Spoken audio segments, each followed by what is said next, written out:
What's up, everybody? Welcome back to Bulletproof Mindset, where we help you bulletproof your mind and body through health, fitness and entertainment. So in today's episode, we went into detail on how you can reduce the calories that you consume without tracking. We know how much of a ball ache it is to track calories, so we thought we'd share some tips and tricks that we like to use with ourselves, with our clients that have had pretty much really good success. So we hope you enjoy today's episode. So let's get into it. Tracking calories then. So I know you've got a strong opinion on it, but I think it's so fucking tedious, and I do started to struggle more and more, like tracking the calorie side of things. You talking to me? Aye. I don't track my calories. I know, but I think you've got a stronger opinion on it for your as a must for. As I must for people at one point, yeah. Aye, so I know you don't personally track calories, but you're similar to me now. We have, over the years of tracking calories, I think there's more of an understanding of what each meal is giving you nutritionally. But I would say this is one of the most common things that I can't believe you said that you talk to me. No, I was kidding. No. So it's fucking 2 years in the room. Start again. No, we'll keep going. This is raw podcasting right here. I'm going to actually cut the camera for you guys that are watching on YouTube, because he was looking at me as if I was speaking a different language. But one of the biggest hurdles, biggest challenges I've had with nearly every client that I've had has been tracking calories. What's wrong with you? This is going to be a terrible one. No, go. We start again. No, we're just going. Right. So tracking. So you have got a strong opinion on tracking calories with your clients. How well does everybody do? No, not very. But it gets to a point where they go, "I'm not losing any weight," and I go, "Well, you don't know what you're eating." Oh, so do you? Oh, right. I actually quite like that. Right. Strategy to some extent. I don't push it that hard because I don't like pushing it hard. I think pushing anything too hard on any of your clients is not a good way to get down, because it makes them feel that uneasy way. It makes them feel like they're getting trapped into a corner. And you don't want to make anybody feel restricted, even though you're not restricting them. You're only telling them to track calories. But it does get to a point where all of them go, right, my goal is to lose weight, and James is telling me to do this, and I'm not doing it, and then I'm not losing weight, and I go, well, there's a reason you're not losing weight, and it's not because you're not tracking the calories, it's because you don't understand how many calories you're eating to then drop your calories. How can you ever drop your calories without knowing what you're eating? Yeah. So it's like when you're younger, somebody tells you to do something, you do the opposite. It's a wee bit like that and they coach the client. Slowly, surely. So if they start here and they start tracking right away, brilliant, well done. Some people come off it, and they will get to... So if somebody starts it and then they come off it, they'll still hit that stage again where they go, you know what, I do actually want to lose weight, so I'll go back on it. So on the lead up to that, as I said, a lot of my clients, I'm maybe not been as hard push with that, but what it did send me down the rabbit hole of looking at the data of other ways that you can reduce or get a better understanding of your calories, or just create that more mindfulness around nutrition without having to track your calories. So that's the point of today's episode. So let's get into the list of things that we've got. So I think you can kick us off then. Right, so the first one, so before I go any further, I do agree that there is other ways that you can lose weight and without actually tracking your calories, but the reason why I track calories is to get people to understand what's in all their foods. Once they understand what's in all their food, they don't need to track their calories, because they can count it up in their heads and go, you know what, I want to get to maintenance, and then I want to get into a cut, or I just want to live at maintenance for the rest of my life. It's like jumping in a car. Do you know what I mean? Jumping in a car, you don't have a fuel gauge in front of you. You don't have the information to be able to know how far that you can drive. And you've not a clue. However, if you've been in that car every day, and you know roughly how many miles you're getting every time you fill up, and as long as it's the same price, then you've got a rough or a better guidance of understanding how far that car can go. So that's where the counting calories does play a benefit, but of course there is other ways which we're going to go into today, which I fully agree with as well. If you do these and you do them all together, you will eat less calories, and it's shown in the data, as you've already spoke about. So the first one is avoid drinking your calories. Mm-hmm.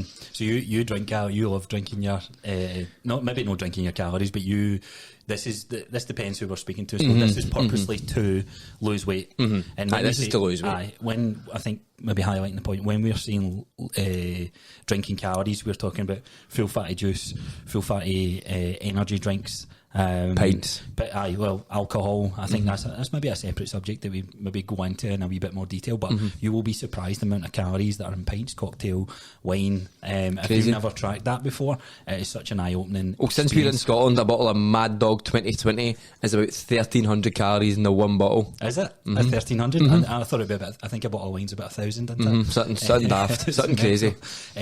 But yeah, when it comes to drinking your calories, I think most people don't drink or pick that drink to quench their hunger. It's more of a side thing. That's tasty. I like that. It comes with a meal. That alone, changing your calories. This is something I do with a lot of my clients if they're on full fatty juice. To be fair, there's not many people that I see that still drink full fatty drinks. But if you swap the full fatty drinks for the diet drinks, that already creates a pretty significant calorie deficit for a lot of people.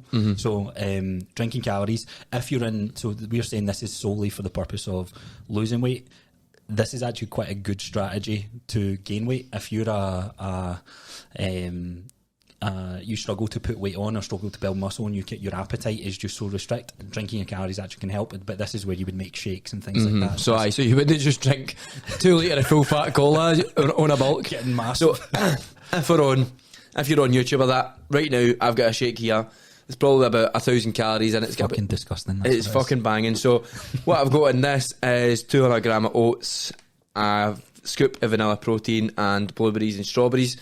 Look, it's no the best, but it's easier to drink your calories when you're in a bulk because you're eating so much food throughout the day. And then the same goes if you're drinking your calories when you're trying to be in a cut, it would be really fucking hard. Aye, yeah, and then the other reason is like you are limited to some respect. You're creating a calorie deficit, so you're looking to consume less calories than what you once were eating.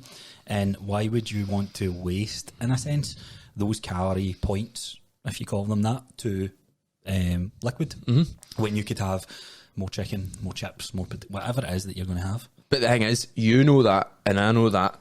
But most people go, well, I want that. Yeah, so do you know what I mean? That's point number one then. So if you're looking to create a calorie deficit without tracking your calories, drink less calories or no calories. And we're going to go straight into the next one. It's drink more water. Yeah. So I love this one because it's one that actually I've seen come up in the fitness space of, why do you get people to drink 3 to 4 years later? It doesn't actually prove that it creates weight loss in a client study or whatever. Forget about what it does. It's not magic. It's just a way of breaking your psychological cycle of, are you truly hungry in that moment? So if you're currently not drinking any water and you go to drinking 2 litres of water a day, you'll be in the bathroom more. I think that's 100%. That's a given. Your body will adapt to that to some respect. But what you'll probably quickly realise is that the drinking water will not will actually quench that hunger signal. That'll bring that tone down because it's not really a hunger that you're feeling. It's a craving in that moment in time. It might be at the time of day where you've been working really hard and then you usually have lunch at this time of day, but you've not had the chance to go out, so you feel that craving come in. There's so many different strategies with water. I like the one that with every meal drink a glass of water. I like that one. Yeah, rather than just going for 2-3 litres throughout the day. I think that really separates everything. I find when people go for like 2 to 3 litres of water a day, they drink too much water at the one time because they go, I forgot. If they're eating 4 meals a day and they've like a 500 millilitre of water in a meal, then they get the water spread out. And that's probably why some of these studies that you look at, because you'll probably have a group of individuals, they're paid money to drink 3 litres of water a day, and then they're sitting on their arse, they're going about their normal routine, and then they go, I'm not actually drank that. So they drink. So in theory, the whole day, yes, they've drank 3 litres of water, but if you strategize it, cup in the morning, cup with every meal, that will have more of a profound benefit for what's going on. 100%. Like as the last episode was on discipline, so it's having that discipline to spread your water throughout the day. Aye, exactly. Spreading that 3 litres of water throughout the day, and then, as you say, it quenches your hunger signal, and I mean, water just makes you feel that bit better. Aye, hydrating, like, Who the fuck does want to be hydrated? It's quite it's so fucking simple. I still run into people who don't like the taste of water. I know, so have I. The reason for that is because their taste buds are so overly sensitized to the sweet drinks, the sugar, the like whatever that is, the engineered design drink, whatever it could be, and that baffles me because there's not all water tastes the same as well. But see, you know how when you're not drank enough and you're drinking that, it's almost orgasmic. It's orgasmic. Right, next one. The next one is, look, everything, before I go any further, everything on this it sounds so fucking simple. Aye, it sounds but stupid, you just need to fucking do it. Aye. And I know I'm coming across quite harshly there, but you just need to fucking do it.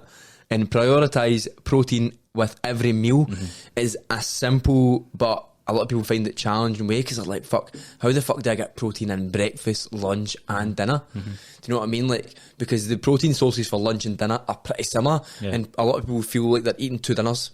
That's where it comes in, you know, because a lot of people, when they look at lunch, they think a wee sandwich. Do you know what I mean? Everybody's got the smaller meal. I always feel like a lot of my clients have lunch skewed how it is in their mind. I'm like, your lunch is probably pretty similar to your dinner. Your dinner might be a bit bigger portion. It's how we've been raised and the routine of what we've been exposed to growing up. I'll never forget, like, it's the same for breakfast. I remember, like, I was like, you know what, I fancy a steak and some eggs instead of my bacon this morning. I remember people going, I can't believe you're having steak for breakfast. It's like, it's a meal. So that's why I kind of moved away from the breakfast, lunch and dinner, and it was like, I'm going to have 3 meals today. 3 meals today. So it's my first meal. Doesn't matter like what's in that. Nutrients wise, I want to make sure it's balanced enough to feed me what I'm looking for. Definitely. So protein's a hard one though. I know that's protein is the hardest because most girls. It's a hard one for the girls that we probably both train. I guess I don't necessarily know the reason why. I guess that everyone's a wee bit scared to eat more because with eating more, I think a lot of the girls that the women that I train, they are scared of red meat. Scared of red meat. Like, obviously, I mean, in the past, red meat was kind of demonised in the media. Do you know what I mean? It's kind of demonised. Like, oh, eat too much red meat, it's really bad for you. I was eating 2 steaks a day for like a solid year because I didn't have much else to do, and I felt the best I ever felt. Like, physically, I was getting stronger than I ever did. I didn't have any digestive issues at all. Like, I was shitting when I needed to, and I wasn't doing dodgy shites, right? But do you know what I mean? Solid bad boys. Big solid bad boys. I would wake up and I would do a shit, and I'd maybe do another one through the day, maybe. So I was doing 1 or 2 solid shits a day, right? I think with the most maybe do an episode how is your shit. There's different types of shit that you can have. And by the way, see, if you don't shit on a regular basis, that is not good. No, it's not good. It's not good. But one of the most nutrient dense foods that you can add, I do believe, is red meat. However, I know some people who are vegans and vegetarian for whatever reason, and good on them. Yes, it's more challenging with those guys, but much more challenging. If you're not in that category, and then don't be scared not to eat those foods, because it might be the more higher calorie dense food. That doesn't mean you're going to gain weight with that. So, no. But protein with breakfast, I probably struggle with the most to try and get meals in that. I only have eggs every day, yeah, and I can understand why that would get so fucking tedious and boring and even sickening to other people. Yeah. I can have it every day, but like, my taste buds are definitely different to other people, or my discipline when it comes to food. I don't really care, like, as long as you know why. Exactly. So if somebody's not in that mindset and you're like, have eggs every single day, like, I know, it's quite sickening. Aye, which is fine. And I guess back to what we said last episode, discipline, it doesn't need to be every day. Yes, we're saying try and get protein in every meal. If you're not getting protein in every meal, then try it with a second meal first. If you're not having breakfast, if you're not having breakfast and you're only having 2 meals a day, then arguably, yes, you should be, I'd say you'd want to be consuming more calories, but start with that second meal. See, to be honest with you, that's exactly what I do with my clients. If they say to me they don't really get any protein in any meal, I start them with 1 and then I build them up to 2. And I go, see, after 4 weeks, look, I'll be honest with you, you need to be having protein every meal by that point. Aye. If you're no, then we need to look at it. But from now on, you need to, your first week, you have it in 1 meal. Your second week, you have it in a second meal. And your third week, by the third week, you should be having it in every meal. And then by the 4th week, we're probably adding another meal in if we're up in the calories. Yeah, and there's different things that play into that signal and whatnot. So, no, I like that. The protein. There's other ways to do it. You've got different shakes and different strategies on that matter. So, find what fits your lifestyle is the best advice there. Definitely. So the next one, and this is the biggest one for MD listening, this is the biggest one that will reduce your calories, and that is cut out mostly processed foods. Most processed foods that you eat are full of shit engineered to make you eat more. To taste, it's from the taste, the smell, the texture and touch, feel. From the packaging. Everything. It's actually quite bizarre when you look at it, because I think it's what $1 billion, whatever you want to call, industry of. And look, it's great that we live in a world where we don't have to hunt our food. We don't have to. Food is not scarce, and it's quite sad when you think that people around the world are starving and struggling and things like that. But this is the moment where we are in time. We've had an abundance of food, which is why we're also facing an obesity epidemic, I would say, because the food is so accessible. Like, you press far too accessible. Imagine being able to click 2 buttons on your phone. Just 5 years ago, that seemed bizarre. That 5 years ago, you we couldn't get that. You can get everything's delivered. Honestly, everything. It's unreal, and it's no wonder that people are gaining weight and things like that, because it's so easy to overconsume. But we shared a study last time that we were talking about, that there was 2 groups of individuals. One group consumed processed foods, and the other group were told not to consume any processed foods. And following these 2 groups for 8 weeks, it came down to that one group was consuming 15% more calories than the other group, and that group that consumed more calories was the guys that was eating processed foods.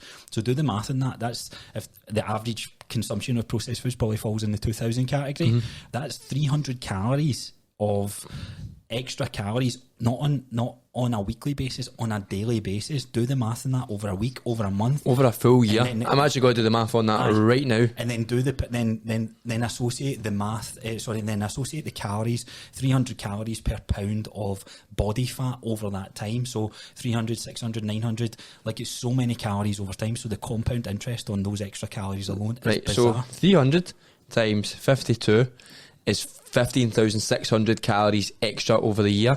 I'll divide that by 3,500. Why? You can tell we didn't do maths. I was meant to do something else there. So 52 times 300. What am I dividing that by to get the pounds of body fat? Oh, it's it's 3,500. 3,000. Well, this is like funky numbers. I think it's a wee bit more. It can be a wee bit less. It depends on the person. But if you do 3,500, how many pounds? I meant to times it by 365 because it's per day. I think. Let's move on with this before we make it It's a lot, right? It's a lot of calories. But seriously, cutting out processed foods is actually so much more difficult than you would think. Because there's so much, like, everything. See, if you had to look at, so, like, I guess first of all, what is a processed food? So I would put into the category things that are packaged up and it's got more than 5 ingredients, I would say. I guess it depends on the food. Like, if you look at a steak cut, it's just steak in a packet. So I wouldn't class that as processed. However, you look at a protein bar, that has got so many different things in that. If you look at the ingredient list, multiple different things to make that what it is. And again, with protein bars, you look at that as a healthy option. In comparison to some other things, but that's still classed as processed food. I've ate my protein intake raw with no protein scoops, no protein bars, and I can tell you my digestion is so much better than what it is when I use some of these foods. No, 100%. So you'd be surprised from a digestion, from how many calories. What you look at, and I've looked at something. So my dad and that, they like the Bird's Eye southern fried chicken. Southern fried chicken, right? So see if you get a chicken breast, right, which is much bigger than the southern fried chicken. I mean, you get a medium-sized chicken breast, you're talking 200 odd calories, right? No much more than that. By the time you put a wee bit of oil seasoning, you're maybe up at 250, 300. That chicken breast from Bird's Eye, which has got less chicken, more breadcrumbs, which is just going to give you so much less nutrition, is higher calories. I know. And you're like, what the fuck's going on there? Like, what is, like, how is that breadcrumb so much calories? So you'll probably be surprised if you cut out the processed food, you'll actually be able to consume more in terms of pounds per meal. Like, for example, you're allowed more grams per meal, so you're allowed more potato, more even to some extent cut chips, chicken breast, meat, whatever it may be. So 100%. So I've actually done the correct calculation, right? So in that study, in that example, if the people who consume processed foods, they would gain £37 more over the year. That's crazy, isn't it? £37 more just by eating processed foods. Yeah. So if you think eating processed foods isn't going to make you gain weight, there's studies out there that show they only tracked them over 8 weeks, but that would have continued and that would have got worse. Yeah. The more the bigger they got, the worse they felt, the more they would have been inclined to eat worse. And that's just nutritious food food alone, because there's a movement aspect, there's a You digestion aspect. would move much less. Now, let's get off our high horses for a sec, because there is some damn tasty processed foods out there. Oh, yes. I absolutely love processed foods. That is the issue. That is the issue. It tastes so fucking good. Yeah. But understanding that, like, give yourself, like, I don't like, I hate the phrase cheat meal or diet break. I know we said diet break in the last episode, but I hate the allowance, like we said last time, slowly cut down on what you're eating just now and try and push out more of the non-processed foods and see how that changes your lifestyle. Slowly but surely knock it out, but knock it out as much as possible. Look, we're allowed takeaways, we're human beings. Aye. But at the end of the day, some people are consuming processed foods twice a day. Aye. Twice a fucking day. And things like that, like convenience as well, is another one. It's got a long shelf So life, easy. and it's easy to make. And cutting up a chicken breast and putting seasoning in that, yeah, okay, it takes a few steps. So I guess it really depends. But I guess this is about information and informing you guys to make a different decision. So hopefully this is one that you might not have thought about before, or you might have a bunch of kids, you might have three kids, and you've got a busy lifestyle, and you're like, no, you know what, putting chicken nuggets and chips in there and smiley faces, then look, I understand that, but stop being a fucking dick. You have some angry parents. You're like a fucking mum.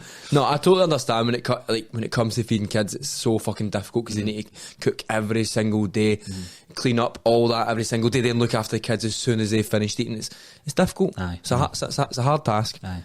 So the next one we're going to be going to is snacking. So what is your opinion on snacking then? So snacking, coming back to the point where we said prioritise protein with every meal, when I find out that someone's only having 1 or 2 meals a day, I find that they're snacking multiple times throughout the day. Now, snacking wasn't a thing 30 years ago, I don't believe. Like, I think it's a recent thing that's only just sort of starting to come up with how there is an abundance of food that are available. I don't think we had like sheer bags of like crisps. 2 seconds, I'll phone my dad.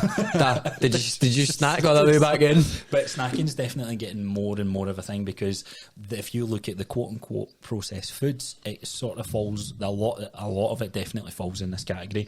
Very rarely do you see people eat a banana and an apple for a snack. Oh, right, so definitely not. Right, you think about it, right? You first met Gillian. Would you go and have movie nights and get another snacks? Aye, so this is what I'm going to come on to. So snacking, I think, can be a powerful tool to shift the mindset for some individuals. So by swapping somebody cuts out their snacking, basically they're eliminating most of the carbs that they're consuming. Arguably, like most snacks, it's carbs that you're eating, chocolate bars, whatever it may be, crisps. But if you swap that snack to a protein yogurt, to an apple, to a banana, you're getting a different nutritious value from that.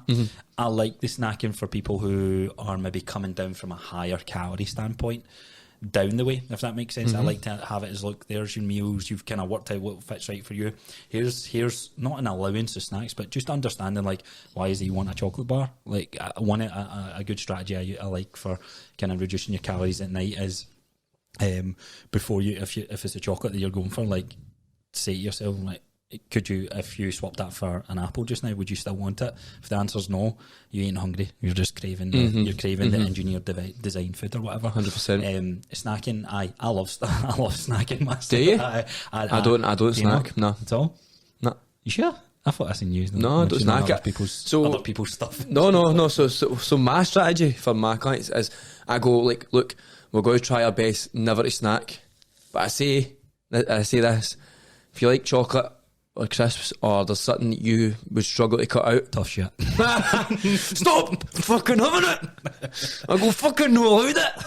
No, so what I say is I go, look, if there's some things in your life that right now you couldn't cut out and you really fucking enjoy it, have a meal and straight after have it. Right? Because you're in the habit of having meals. And I think that's so important to so many people, because they just have food here, they have 300 calories for their breakfast, they have 300 calories for their lunch, and then they have 800 calories in a snack. No, get used to having a full meal, and if you want a bit of chocolate, a bit of crisps with it, totally fine, but get used to eating 800 calories at once of mostly nutritious food. If you want a bag of crisps, have a bag of crisps. I don't mind. I think as well, we talked about the psychological programmed way of when you're feeding your body. So if you're always snacking at 11 o'clock during the day, you're snacking at 3 o'clock in the afternoon, and then you start working with a trainer, and then your trainer says, right, we're not going to snack, we're going to eat a wee bit more here. Initially, like, your body's like, I'm hungry, why am I hungry at this time?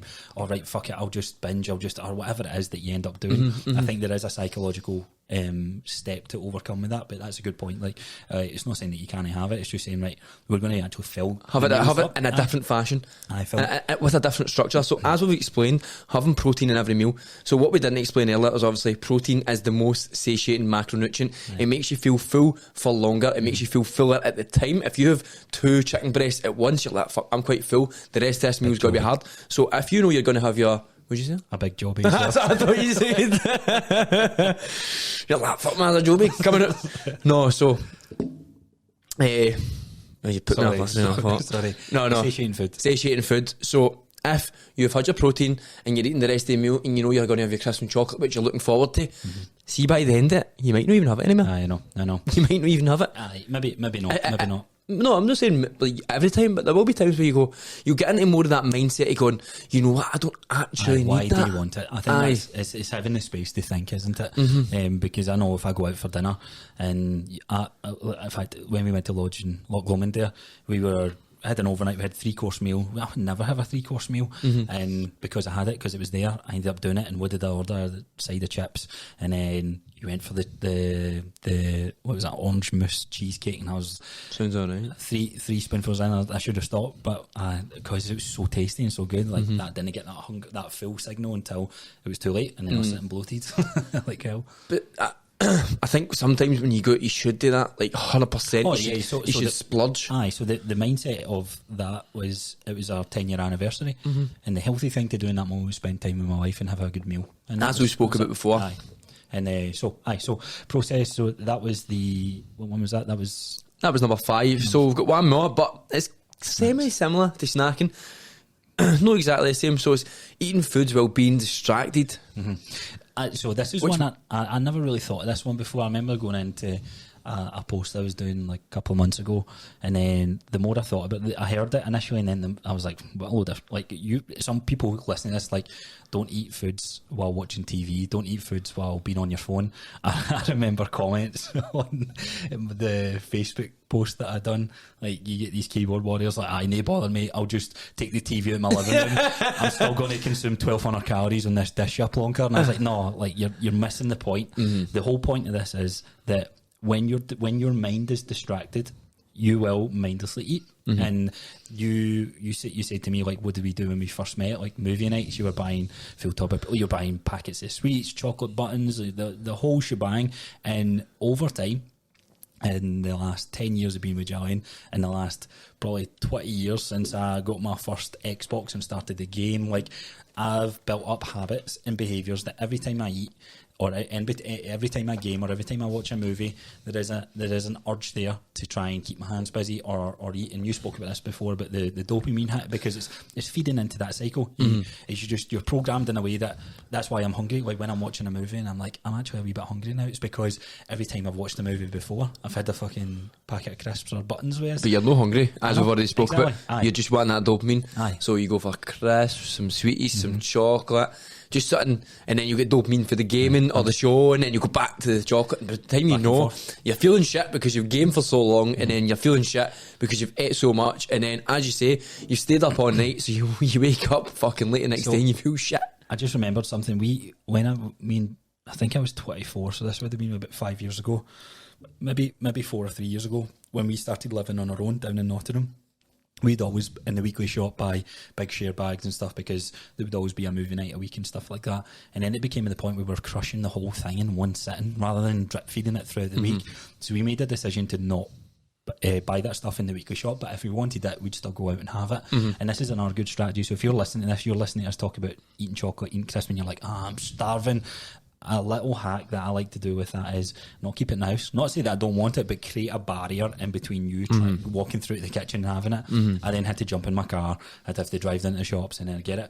There'd be times where I'd absolutely be doing that at 2 in the morning, but then there'd be other times like, you know what? Nah. The first time you do it, you go, right, fuck it, it's worth it. And then you catch yourself, you look at your reflection driving at 2 in the morning like, what am I doing for a tub of Pringles? But the second time you go, look, was it actually that worth it? And the answer is no. It's easy to walk through your kitchen, but it's harder to walk through the shop. No, drive to the shop. Drive to the shop. Or even walk for some cases. Create as many barriers in between that as you can. So cool. I think that was a good episode. So. No, that was good. I think if you, like, as we spoke about in other ways, set realistic goals. So we've gave you 6. Avoiding drinking calories, drink more water, prioritise protein with every meal, patch processed foods, snack less, or just don't snack at all. I don't snack, but they'll snack. So, I mean, everybody is different. I've not got a sweet tooth, to be honest. No, I don't have a sweet tooth. I just love burgers and that. No, but like, I'm being serious. Like, burgers are my sweet tooth. I could sit and eat 3 burgers instead. I think a lot of their sweet tooth is generally like stems for your childhood. Like, I was always like tiptoeing about the house and sneaking down at the middle of the night and then eating stuff, and then I think that's just compounded over time. But that's the same every day. I know. Everybody is the exact same. And then the last one, which I can understand why people are like, what the fuck are they talking about? But I never even thought of this until you told me. But the eating foods while being distracted is actually quite severe. Because when I look at my dad and my stepmom, that's when they would eat crisps when they were sitting watching telly.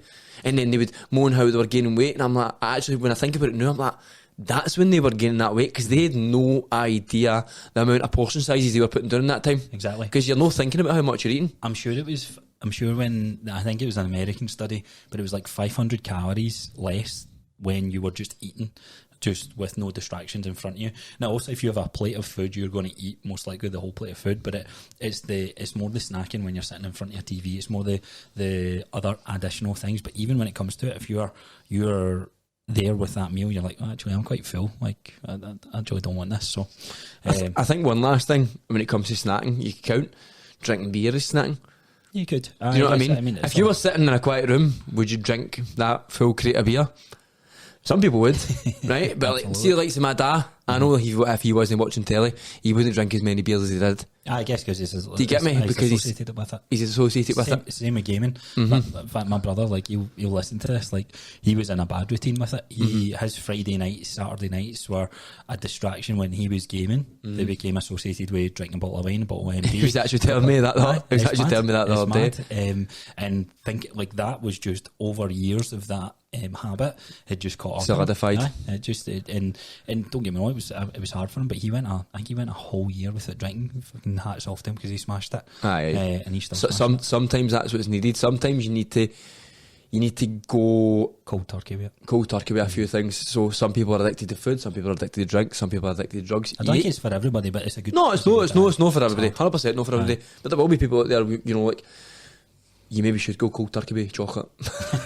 I've tried. I'm struggling. Nutella is my kryptonite, man. Is it? 5 kilo tubs.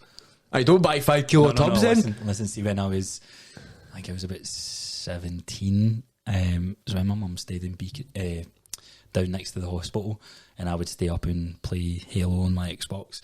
I remember buying one, and I was like, my mum had bought it, and it was a birthday present. That's what it was, because somebody knew how much I like chocolate or Nutella, and I was sitting eating it, and I remember the spoon hitting the bottom of the tub, and I was like, holy shit, I've done that. And obviously the full signal's no kicked in yet, so I'm like, I actually feel right.